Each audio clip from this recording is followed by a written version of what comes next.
네, 보신 대로 이른바 물벼락 갑질로 무리를 빚은 조현민 전 대한항공 전무에 대해서 경찰이 구속영장을 신청했습니다. 네, 이 시간 전지현 변호사와 함께 조 전 전무에 대한 영장 신청 배경과 구속 가능성 전망해 보겠습니다. 어서 오십시오. 어서 오세요. 안녕하세요. 예, 결국에는 경찰이 구속영장을 신청했는데요. 배경이 어떻게 알려지고 있습니까? 네, 이제 구속영장을 신청하기 위해서는 요건이 갖춰져야 되잖아요.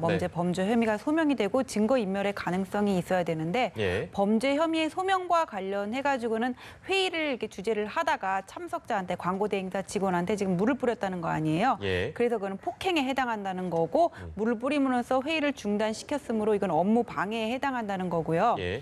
그래서 이제 범죄 혐의는 소명이 됐다고 봤고 증거인멸과 관련해서는 휴대폰을 압수를 해서 디지털 포렌으로 분석을 해보니까는 뭐 회유를 지시한다든지 증거를 인멸한다든지 이런 정황이 나타났다 그래요. 네. 그래서 이제 경찰은 단순 폭행과 업무 방해 혐의로 이제 영장을 신청한 상태고 특수폭행과 관련해서는 조현민 씨가 나는 사람이 아니라 예. 사람이 없는 벽 쪽으로 던졌다고 부인을 하고 있잖아요. 예, 예. 근데 이 특수폭행과 관련해서는 유리컵을 어느 쪽으로 던졌는지 참석자들 간에도 진술이 엇갈린다 그래요.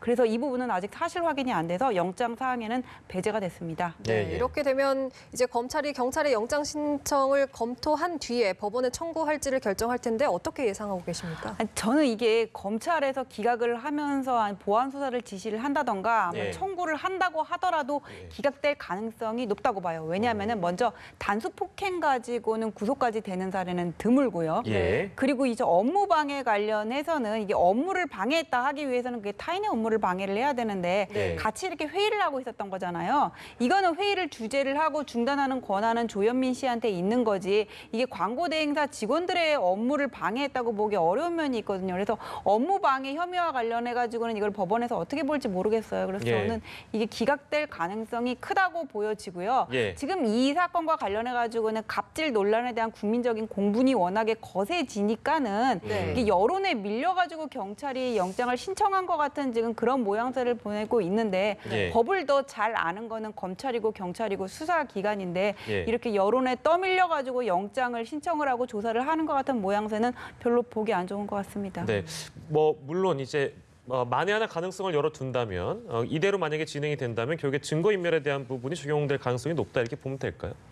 그러니까 증거 인멸에 관한 부분이 있다고 하더라도 일단 범죄 혐의가 소명이 돼야 예. 되는 건데 단수 폭행은 이게 구속을 시킬 만한 혐의라고 보기가 어렵고 업무 방해는 그 혐의가 인정되기 어렵다는 거예요. 저는. 예, 알겠습니다. 다른 의혹도 좀 짚어보죠. 밀수 의혹이 계속해서 제기되고 있는 상황이라서 조현아, 조현민 두 자매의 쇼핑을 대행해 왔다고 관계사 직원의 증언이 나왔습니다. 이건 어떤 얘기인지 좀 정리를 해주시고 과연 이 내용 때문에 수사에 탄력이 붙을지도 좀 전망을 해주시고요.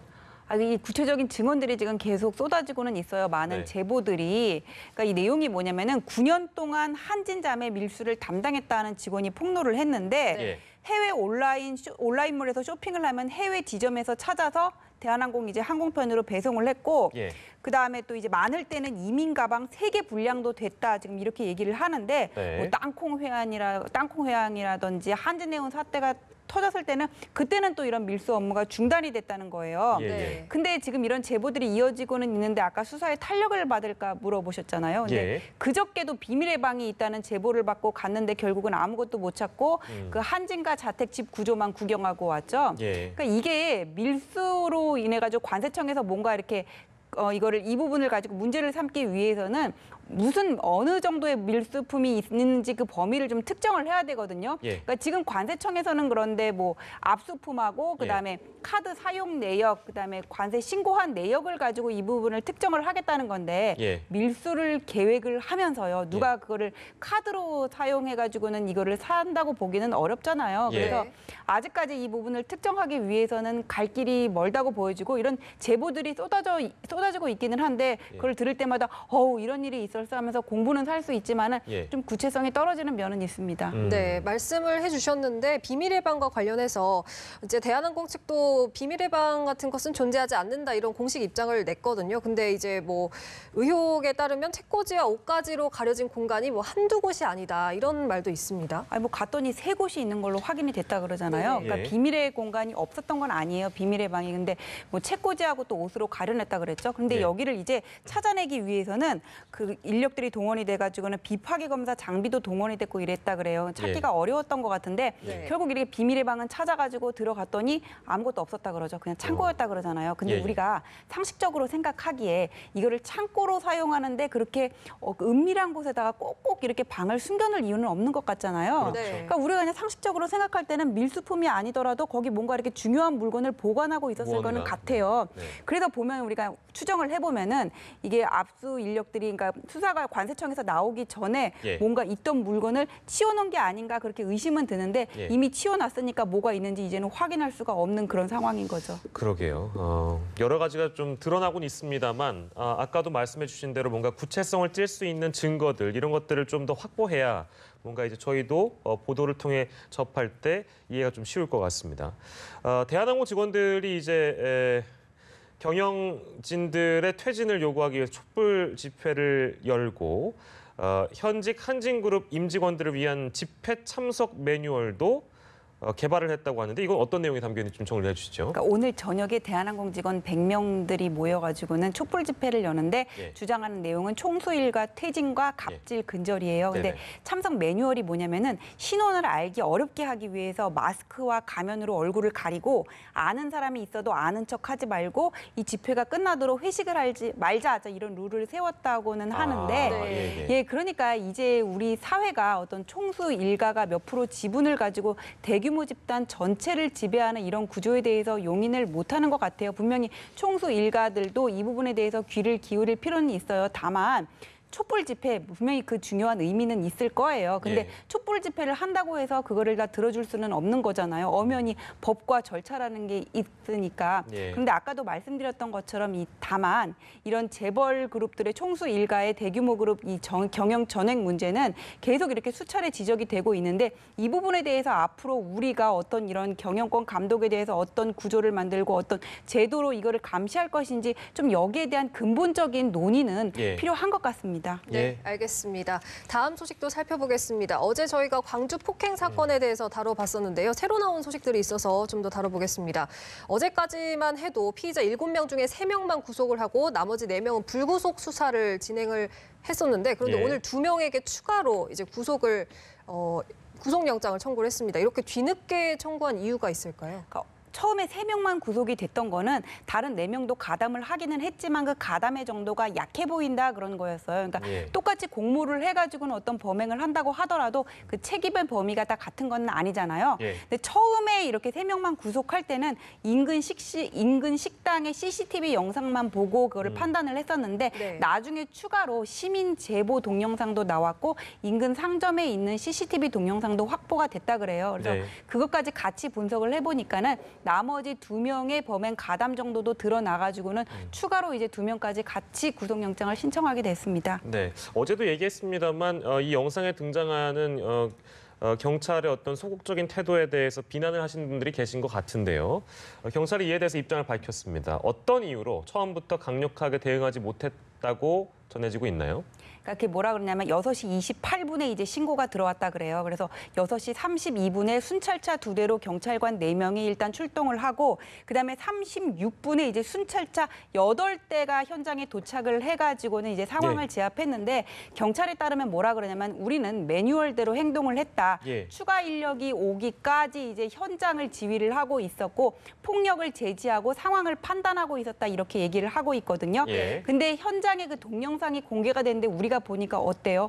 그 가해자들이 보면 우통을 벗고 경찰을 예. 협박하는 듯한 맞아요. 이런 모습을 취하고 있고 폭행이 계속 중단되지가 않고 계속되고 있었잖아요. 예. 이런 걸로 보면은 아니 저 경찰이 겁먹은 거 아니야? 이런 생각도 든단 말이에요. 현장의 매뉴얼이라는 게요. 이게 사람이 구타를 당해가지고 쓰러져 있고 문신을 한 사람들이 주위에 있으면은 그 상황은 뻔한 거잖아요. 예. 상황을 판단하고 뭐하고 할 시간이 없었어요. 현행범으로 테이저건 같은 걸로 바로 제압을 하고 현행범 체포를 할 수 있었는데도 예. 이게 시간을 벌어준 셈이 됐고 그동안에 만약에 이 피해자가 만약에 사망이라도 했으면 어쩔 뻔했어요. 그래서 경찰에 저렇게 매뉴얼대로 행동을 했다는 식의 얘기는 그냥 지금으로서는 궁색한 변명같이 보입니다.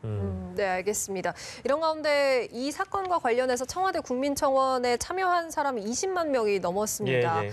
이제 청와대가 답변을 내놔야 할 텐데요. 가해자들을 폭행죄가 아닌 살인 미수죄로 처벌해달라는 여론도 있거든요. 이 사건 같은 경우에는 지금 피해자가 대소변을 못 가릴 정도고 실명 위기가 왔다 그러잖아요. 네. 이 정도 되면은 살인 미수가 가능할 것 같아요. 그러니까 예. 살인 미수하고 그냥 일반적인 상해하고는 어떻게 구분을 하냐면은 예. 살인의 고의가 있었는지를 봐요. 예를 들어서 내가 주먹을 가지고 어떤 사람의 등을 이렇게 때렸어요. 예. 근데 이것만 가지고는 살인의 고의가 있다고 할 수 없겠죠. 그렇죠. 그런데 만약에 도구를 사용한다던가 예. 복부라든지 머리 같은 급소를 가격을 했다면은 예, 예. 살인을 의도했다 이렇게 볼 수가 있거든요. 네. 그래서 지금 이 피해자분의 상태를 좀 더 이렇게 분석을 해가지고는 어떤 신체의 중요한 부위를 구타당했다 이런 흔적이 나오면은 예. 그때는 살인 미수 적용이 가능할 것으로 그렇게 보입니다. 네, 살인 미수죄를 적용하기 위해서는 그러니까 살해 의도나 어떤 고의성을 입증하는 그 여부가 관건이다. 예, 그건 어느 부분을 타격을 했는지를 봐야 네네. 되겠고 이거는 그 피해자분의 신체 상태하고 당시의 동영상을 면밀히 분석할 필요가 있는 거겠죠. 실명 위기라는 얘기가 전해지고 있으니까 뭐 눈도 사실 급소라고 볼 수 있는 거잖아요. 그렇죠, 이 네네. 눈도. 그러니까요. 저희가 좀 더 진행 상황을 지켜봐야 될 텐데 살인 미수죄로 처벌할 수 있는지에 대한 여부도 저희가 좀 짚어봤습니다. 마지막 주제가 될 것 같은데요. 층간소음 문제입니다. 이거 굉장히 심각한 문제고 많은 분들이 고생을 하실 텐데 층간소음에 불만을 품고요. 윗집 현관문과 벽을 망치로 내려치고 계량기 덮개를 파손한, 그러니까 윗집을 그렇게 한 거죠. 이 남성이 구속이 됐습니다.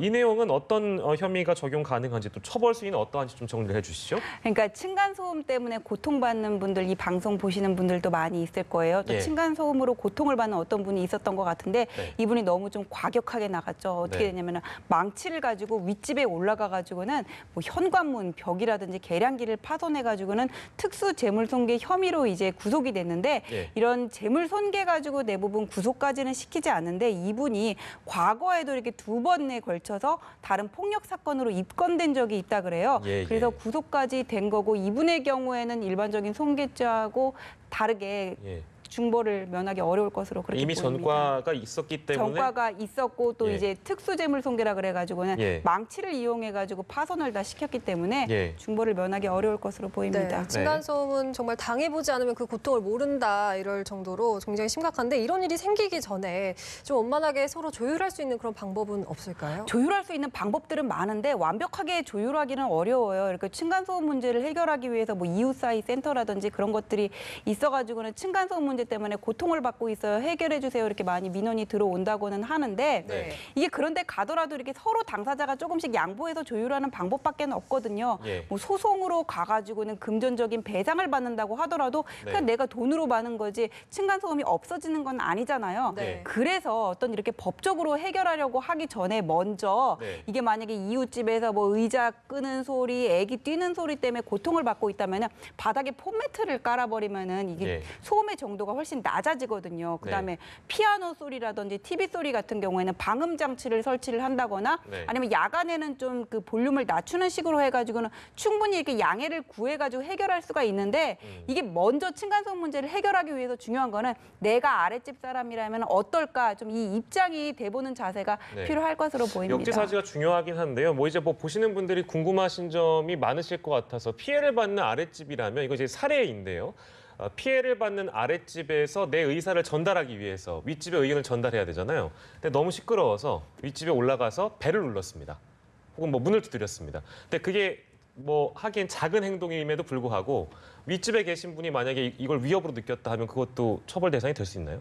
아니요, 나는 그 위협으로 느끼게 할 의사가 없었는데 그냥 배를 누른 것만 가지고 저쪽에서 위협을 느꼈다. 예. 이것만 가지고는 처벌이 될 수는 없어요. 다만 내가 예. 한밤중에 올라가 가지고는 막 주먹으로 문을 두드리면서 나와 이렇게 했으면 당연히 위협을 느꼈겠죠. 네. 이런 경우에는 뭐 처벌이 될 수도 있겠지만은 예. 그냥 뭐 정중하게 배를 누르고 나서 네. 이 문제를 해결해 봅시다 하는데 저쪽에서 엉뚱하게 나는 위협을 느꼈으니까 처벌해 주세요. 이렇게 얘기를 할 수는 없는 거죠. 예, 알겠습니다. 뭐 이제 이런 관련된 사안을 다루는 커뮤니티가 워낙에 많다 보니까 저도 관련된 질문을 잠시 드렸습니다. 층간소음 문제까지 살펴봤고요. 오늘 이 시간 전지현 변호사와 이야기 나눠봤습니다. 고맙습니다. 고맙습니다.